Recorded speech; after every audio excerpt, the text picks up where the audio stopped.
Inilah Injil suci menurut Matius. Pada suatu hari, Yesus melihat seorang bernama Matius duduk di rumah cukai. Yesus berkata kepadanya, "Ikutlah aku." Maka berdirilah Matius lalu mengikuti dia. Kemudian ketika Yesus makan di rumah Matius, datanglah banyak pemungut cukai dan orang berdosa, makan bersama-sama dengan dia dan murid-muridnya. Melihat itu berkatalah orang-orang Farisi kepada murid-murid Yesus, "Mengapa gurumu makan bersama dengan pemungut cukai dan orang berdosa?" Yesus mendengarnya dan berkata, "Bukan orang sehat yang memerlukan tabib, melainkan orang sakit.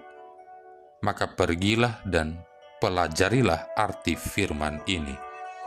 Yang ku kehendaki ialah belas kasihan dan bukan persembahan, karena aku datang bukan untuk memanggil orang benar, melainkan orang berdosa." Demikianlah sabda Tuhan. Saudara-saudari yang terkasih, kisah pertobatan Matius merupakan salah satu kisah fenomenal yang menarik. Jarang penulis Injil menyebut nama seorang pendosa. Artinya, kisah ini pun juga bisa berulang bagi kita atau bagi siapapun yang belum bertobat.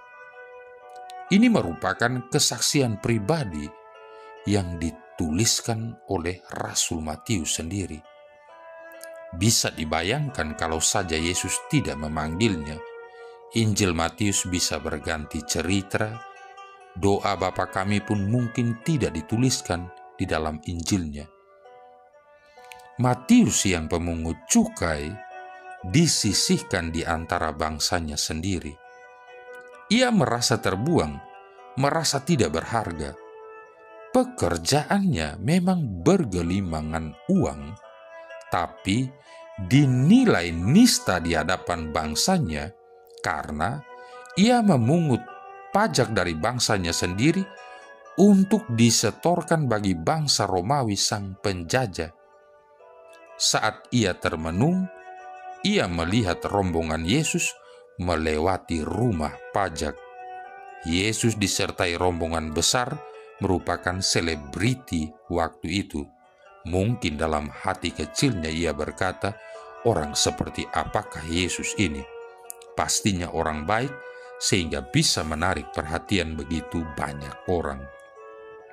Saudara-saudari yang terkasih, Yesus tahu ada kerinduan di dalam hati Matius, kerinduan untuk disapa, kerinduan untuk dihargai sebagaimana manusia, karena ia merasa sebagai manusia tidak berharga, apalagi dibandingkan Yesus saat itu.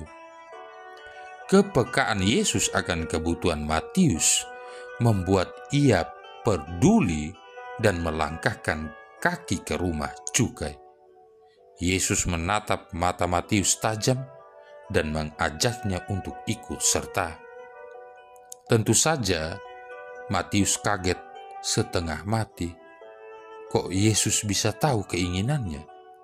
Ia tidak menunggu kesempatan kedua. Inilah kesempatan yang ia tunggu-tunggu. Hanya Yesus satu-satunya orang Yahudi yang mau menyapanya, apalagi mengajaknya ikut serta. Ia tinggalkan semuanya dan mulai mengikuti Yesus. Saudara-saudari yang terkasih, kita selalu diberikan kesempatan untuk bertobat. Justru saat kita merasa tidak layak menerima kehadiran Tuhan, ambillah kesempatan itu tanpa keraguan, tanpa pertimbangan untung rugi.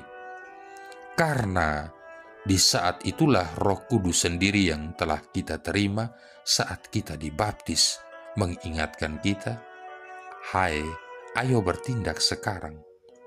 Persis seperti saat Matius disapa oleh Yesus sendiri. Tapi kebanyakan dari kita memilih lebih mendengarkan pertimbangan pribadi daripada mendengarkan suara Tuhan yang memanggil kita. Kita mungkin pernah bertanya-tanya, bagaimana caranya mendengar suara Tuhan? Tapi sering kita menolak mendengar suara Tuhan mengajak kita untuk kembali kepadanya dan bergabung serta ikut dengannya.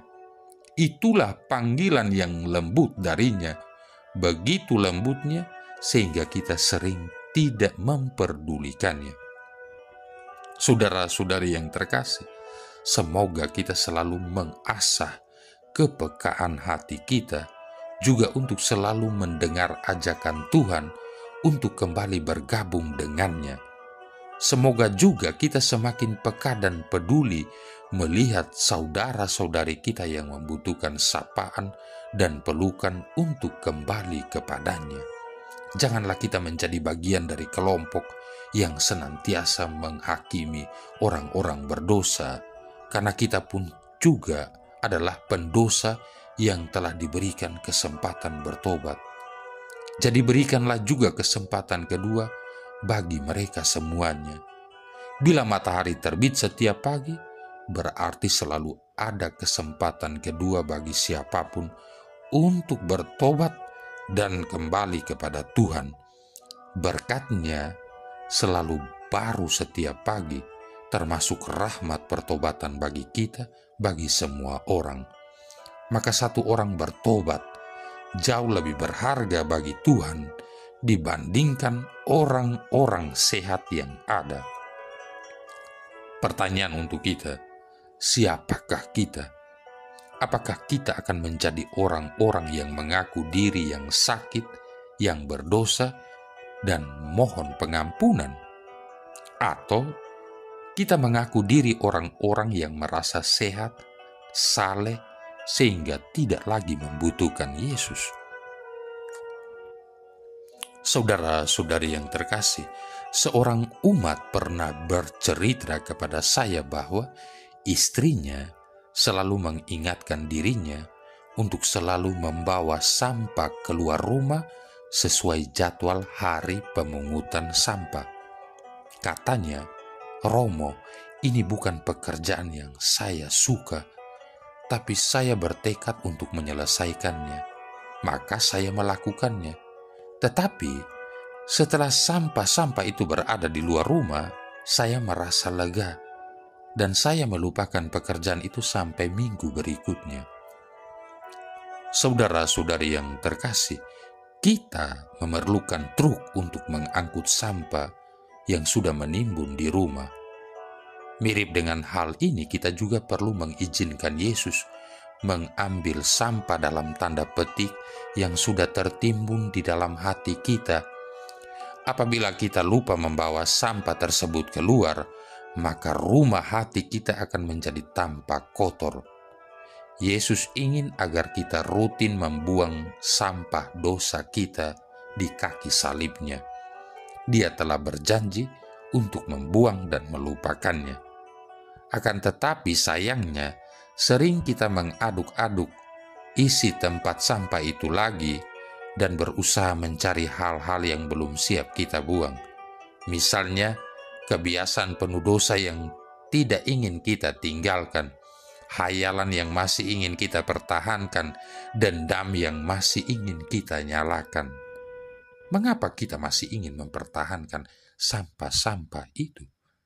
Tindakan membuang sampah dimulai dengan mengakuinya, kemudian menyerahkannya kepada Yesus supaya dibuang. Jika kita mengaku dosa kita, maka Ia setia dan adil, sehingga Ia akan mengampuni segala dosa kita dan menyucikan kita dari segala kejahatan. 1 Yohanes bab 1 ayat 9. Jangan pernah lupa jadwal pemungutan sampah. Keluarkan dan tinggalkan sampah dosa Anda. Pengakuan adalah kunci yang membuka pintu pengampunan. Kata pemazmur, "Sejauh timur dari barat, demikian dijauhkannya daripada kita pelanggaran kita." Mazmur 103 ayat 12. Marilah berdoa. Allah Bapa sumber belas kasih, Engkau tidak menghendaki siapapun binasa, tetapi agar semua dapat menikmati kedamaian.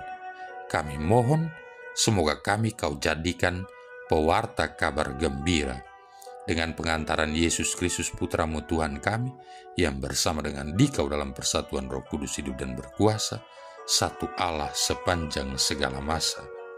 Tuhan memberkati kita sekalian, Bapa, Putra, dan Roh Kudus.